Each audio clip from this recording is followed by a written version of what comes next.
I now request the Honorable Chief Guest, President Azad Jammu and Kashmir, Sardar Masood Khan, to deliver his address.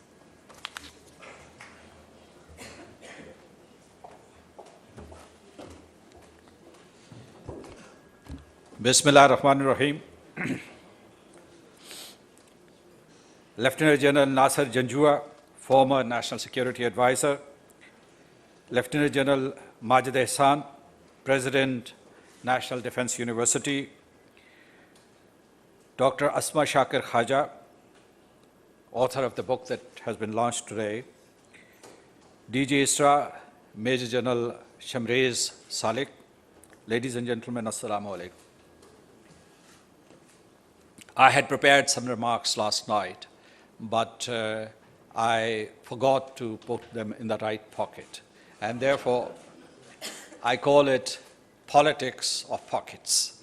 And therefore, when I came here and discovered that I didn't have my notes, I jotted down new notes, as a matter of fact. And they may not be as substantive as what I had written yesterday. Shaking hands with clenched fists is an outstanding work by Dr. Asma Khawaja. We compliment her for her hard work, for the rigor that she has shown. And I also want to congratulate the National Defense University for supporting this endeavor. It is also a balancing act because if you look at the literature on the CBMs, confidence building measures between India and Pakistan, there are hundreds of articles and books that have been written in India, but there is paucity of such literature or commentary in Pakistan. And Indians write within India through their think tanks, and they contribute articles to the newspapers, but they also contribute articles to the prestigious journals abroad in Washington, D.C., in Brussels, in London. So we had asymmetric presence in this area too. And this gap is being bridged by a seminal work which has been done by Dr. Asma Khawaja, and I compliment you and associate myself with all the compliments that have been showered on you by the previous speakers. You know, when you talk about clenched fists, I recall when I was the spokesman of the Foreign Ministry in 2003, Mr. Atal Bihari Vajpayee, the Prime Minister of India, visited Srinagar, and there he said that I want to extend my hand of friendship to Pakistan. And he made that statement in Srinagar, he repeated it in Delhi, and there was a big hype in India, in the media. They would say, well, Mr. Vajpayee is a great leader, he has extended his hand of friendship to Pakistan. And yet, the other actions being taken by Indians were hostile to Pakistan. And as spokesman, I said, we appreciate that Mr. Vajpayee has extended his hand of friendship to Pakistan, but it should not remain in Srinagar or Delhi, it should come to Islamabad so that we can shake hands together. I think that occasion arose later in January 2004 when Mr. Vajpayee visited Islamabad, met President Musharraf, and we had a joint declaration. Another anecdote, I was in New York, and the residence of the permanent representative, I happened to be the permanent representative at that time. We had a distinguished Assistant Secretary General of the United Nations, an Indian lady, and on that one coffee table book displayed the friendship that is between Pakistan and China. And she was a bit jealous and said that why can't we have images of friendship between Pakistan and India captured in such a book? And I said that because we do not have the basic trust, and we have to build trust. Now, CBMs, as you know, they create bonhomie, they create expectations. It is easier to elaborate and conclude CBMs. It's very difficult to implement them faithfully because they are disrupted quite frequently. The optics are important, optics of the CBMs are important, but so are the substantive issues surrounding them. Let me also tell you that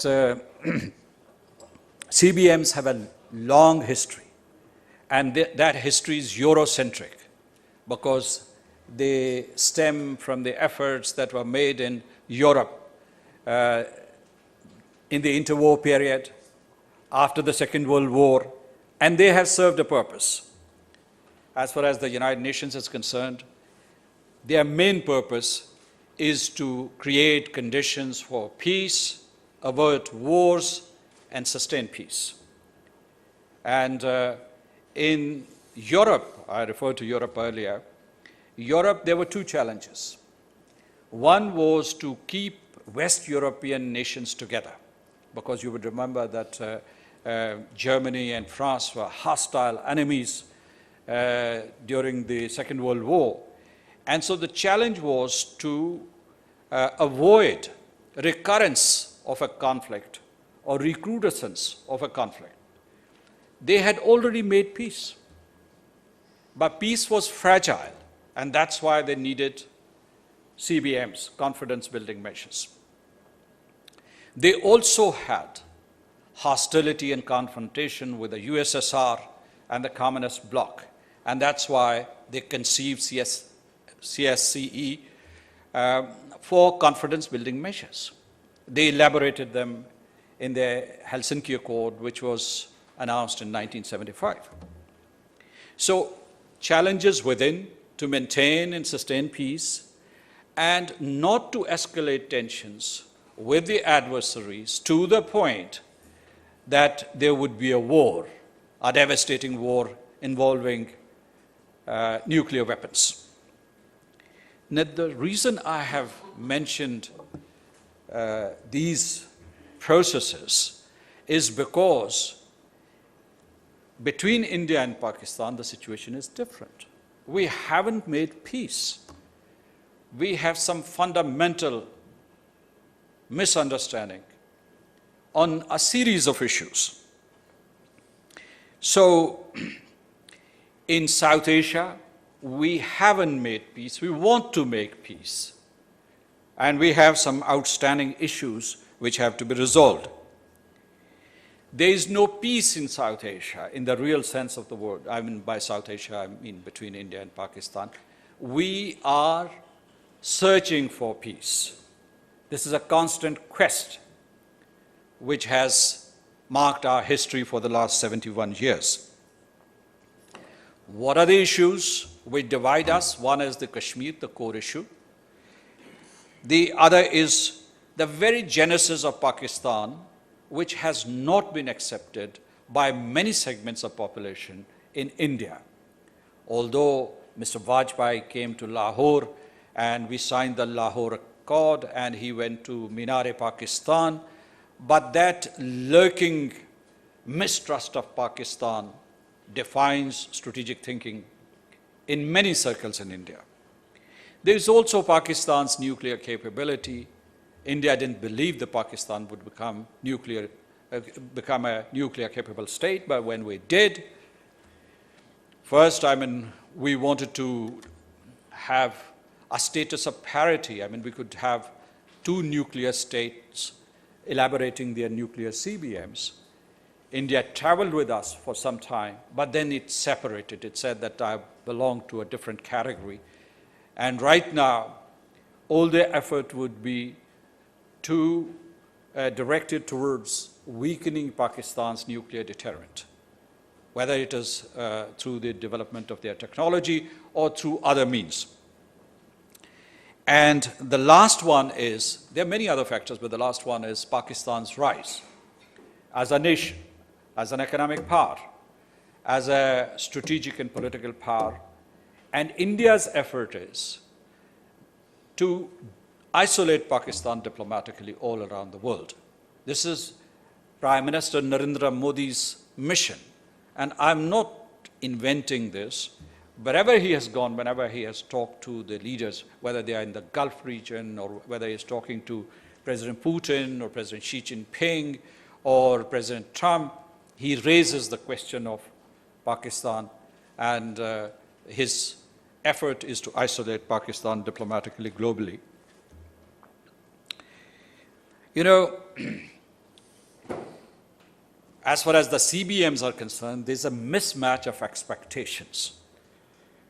As Pakistan wants to create an environment through the elaboration of these CBMs, wants to create an environment for conflict resolution. We want to resolve the conflict of around the Kashmir dispute, whereas India wants to substitute conflict resolution with confidence-building measures, because they think that this conflict cannot be resolved, that this territory, which is called Kashmir, is an integral part of India. You can't discuss it with Pakistan. There can't be any way forward. They have rejected the UN Security Council resolutions. So what they want is elaboration and implementation of CBMs so that people would forget about Kashmir and get on with their lives in South Asia. India wants the status quo. It wants to bury the issue of Jammu and Kashmir under the flurry and the burden of the CBMs, particularly the non-military CBMs. CBMs, whether they are initiated in the European Union or in the Russian Federation, wherever they are initiated, or in ASEAN, for instance, or SCO, the purpose is to create constituencies. India, over the years, has succeeded in creating a pro-India constituency in Pakistan.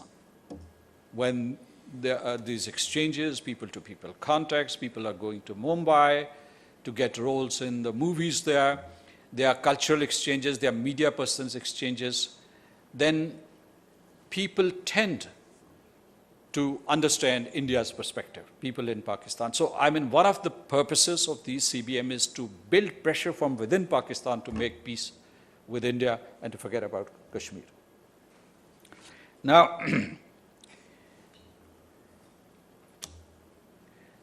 most of the, not all of, but most of the CBMs that we have agreed to have been externally prompted. The signal comes from Washington, or it comes from the United Kingdom, or there are these facilitators and mediators. It doesn't come from Norway, for instance. Norway would mean a genuine mediation effort. But it comes from Washington, D.C., which is tinged with political and strategic considerations. So that, in fact, scuttles their genuineness also from time to time, because these CBMs are not an indigenous, South Asian indigenous growth. I was talking about genuineness. Genuineness is very important. India presents no first use as a CBM, but in Pakistan it is perceived as a means to weaken Pakistan's nuclear deterrence. There have also been many formal agreements. I mean, CBMs are not just these confidence-building measures about yatris and pilgrims or about some cultural exchanges. They are also about formal agreements in certain areas. And I'll take you back to the Nehru Liaquat Agreement. There was the Indus Water Treaty. There was Tashkent, Shimla, the Lahore Accord, and there was an Islamabad declaration that was signed by President Musharraf and Vajpayee, many others. Some of the CBMs exist, but they are not being implemented. I mean, somebody referred to the hotline that is there between the DGMOs, But particularly in times of crisis, this hotline is not used. Or we have a hotline between the foreign secretaries of the two countries, but it is seldom used. From time to time, the conscientious officers amongst us, they test the reliability of these lines in times of crisis, but they are not working. They have been put in place, but they are not working. When you come to military CBMs, they are directly beneficial to India and Pakistan. And they have proved their beneficiality, benefit to the two countries. For instance, I'll tell you that non-attack on nuclear installations and facilities, pre-notification of missiles, this has by and large worked. Also, there are other channels which are open. They have been used from time to time. In the strategic area particularly, I think that our engagement from time to time has partially worked to reduce risks, to demonstrate responsible stewardship of our nuclear assets, and to ensure effective communication. And we have talked to each other about avoidance of accidental use of nuclear weapons. Non-military CBMs are much more complex, and they are open to manipulation. They're open to manipulation at different levels. When it comes to India, it says that, it doesn't say, in fact, it has a two-pronged policy. One policy is enter into CBMs with Pakistan, and the other is that you unleash the fourth generation warfare against Pakistan in Balochistan, in Karachi, in Fatah, by using the soil of Afghanistan and other neighboring countries. So these are mutually conflicting objectives that India has. They blame us that while we invest our time and energy and political will in these CBMs, we abet, sponsor terrorism in the Indian occupied Kashmir. Coming from Azad Kashmir, I can tell you that this is not true. Although they would peddle this theory and narrative time and again when they are talking to international interlocutors, this is not correct. CBMs are products of bilateral processes. And they are a signal to the international community as far as India is concerned, and so is Pakistan, that we are engaged, that we are talking to each other, that we mean business. We want peace. And when you discuss these issues bilaterally, people all around the world, diplomats in Brussels and New York and Geneva, they will congratulate you. You're engaging yourselves. You're engaging with each other. And then you cannot talk credibly to the international interlocutors. They would say, you're engaged, congratulations. So bilateral talks or bilateral CBMs are also a means to ease international pressure on India. This serves their purpose. And here in the bilateral talks, what has happened, I highlighted the difference between India's approach and our approach. We want conflict resolution. They want avoidance of a conflict and, in fact, preservation of the status quo. What happens in bilateral talks, and I sat through many of these sessions, that when formal talks take place, our delegation raises the issue of Jammu and Kashmir, and your Indian interlocutor says, but there's nothing to discuss about Kashmir, because Kashmir is an integral part of India in accordance with the Article 1 of the Indian Constitution. And then Pakistan says, but they are the UN Security Council resolutions. And India responds that yes, there are two issues which can be discussed. And one issue is Pakistan's interference in the Indian occupied Kashmir and its backing of terrorism there or of militants. And the second is that Pakistan has illegally occupied Azad Kashmir, what we call Azad Kashmir or the occupied Kashmir. So we demand that you vacate your armed forces from that territory. That is the end of the conversation. Over the years, I want to tell you that India, through bilateral engagement, has succeeded in reducing the importance of the Kashmir issue. It used to be the core issue before 1972. It is now one of the 10 issues on the bilateral agenda, which was finalized in 2015, December 2015. And let me also tell you that when you look at the agenda, the Kashmir issue is equivalent to religious tourism. So this is what has happened. There's one device that is used. The other device is that if you agreed to the talks,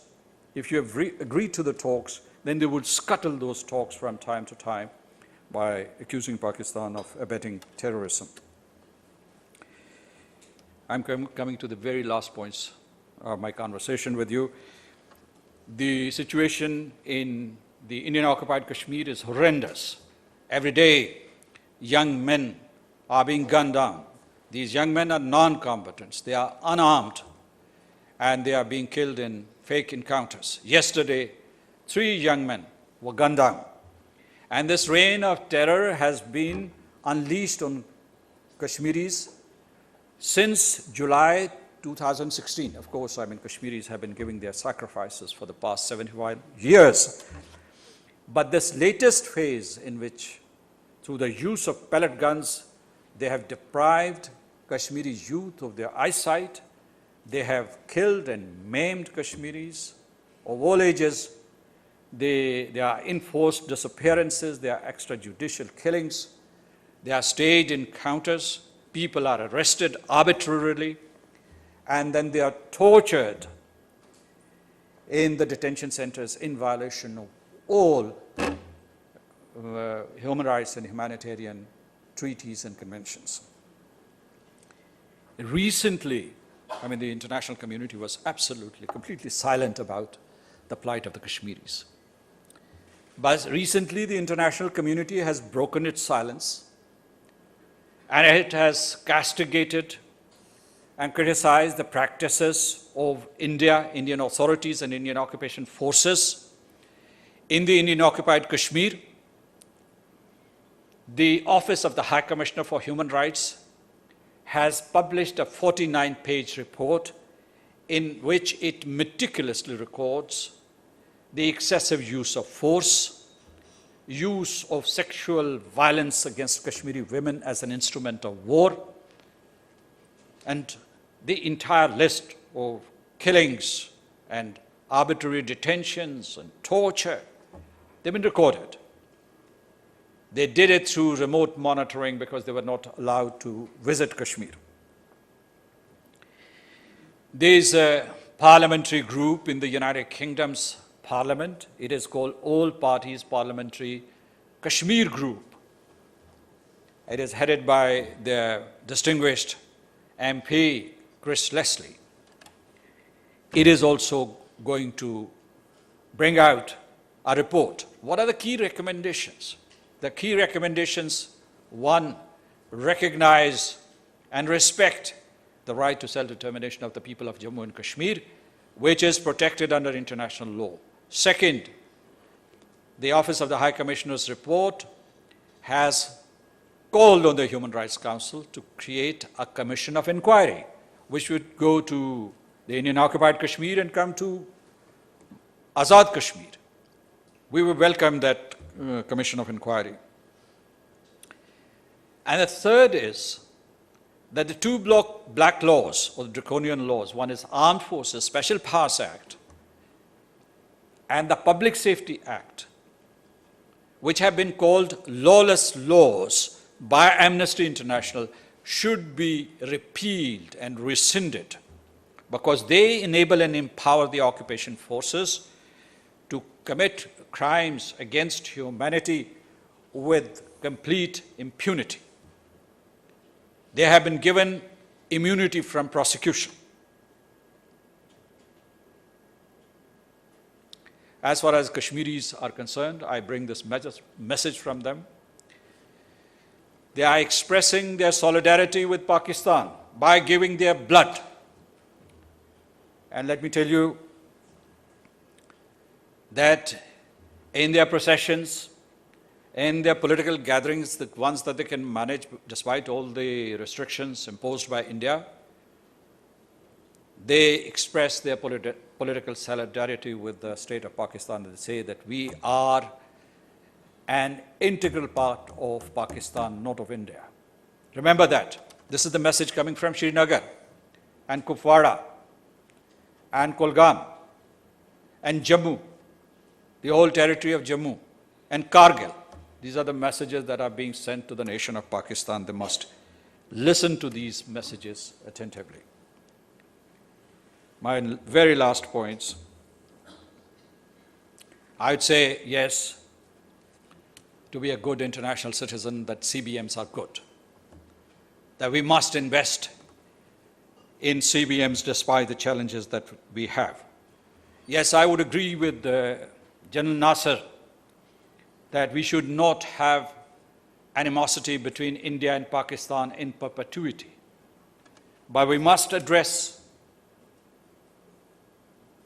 the core concerns of both sides. I express this confidence that in the years and decades to come, Pakistan will become part of international mainstream, strategically, politically, economically, and financially. And that would really pave the way for credible CBMs between India and Pakistan. I have given this strategic backdrop for Pakistan because I don't want to say that we would be losing in the strategic chess game that is being played right now. I want to give a message of hope and optimism. The world is divided into two camps. These are two new camps. There's the Quad, and the Quad is the United States, India, Japan, and Australia.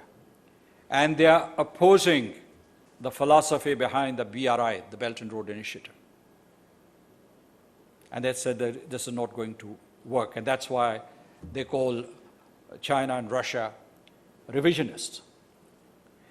But Pakistan has also aligned itself with the rising powers. It is China and other nations which believe in leveraging economic geography, and instead of investing in hatred and strategic competition and confrontation, we should invest in partnership with other countries in economic development, elimination of poverty, social equalization, and equitable distribution of wealth, whether that is national or international. Thank you so much, ladies and gentlemen, and congratulations once again for your wonderful work that you have produced.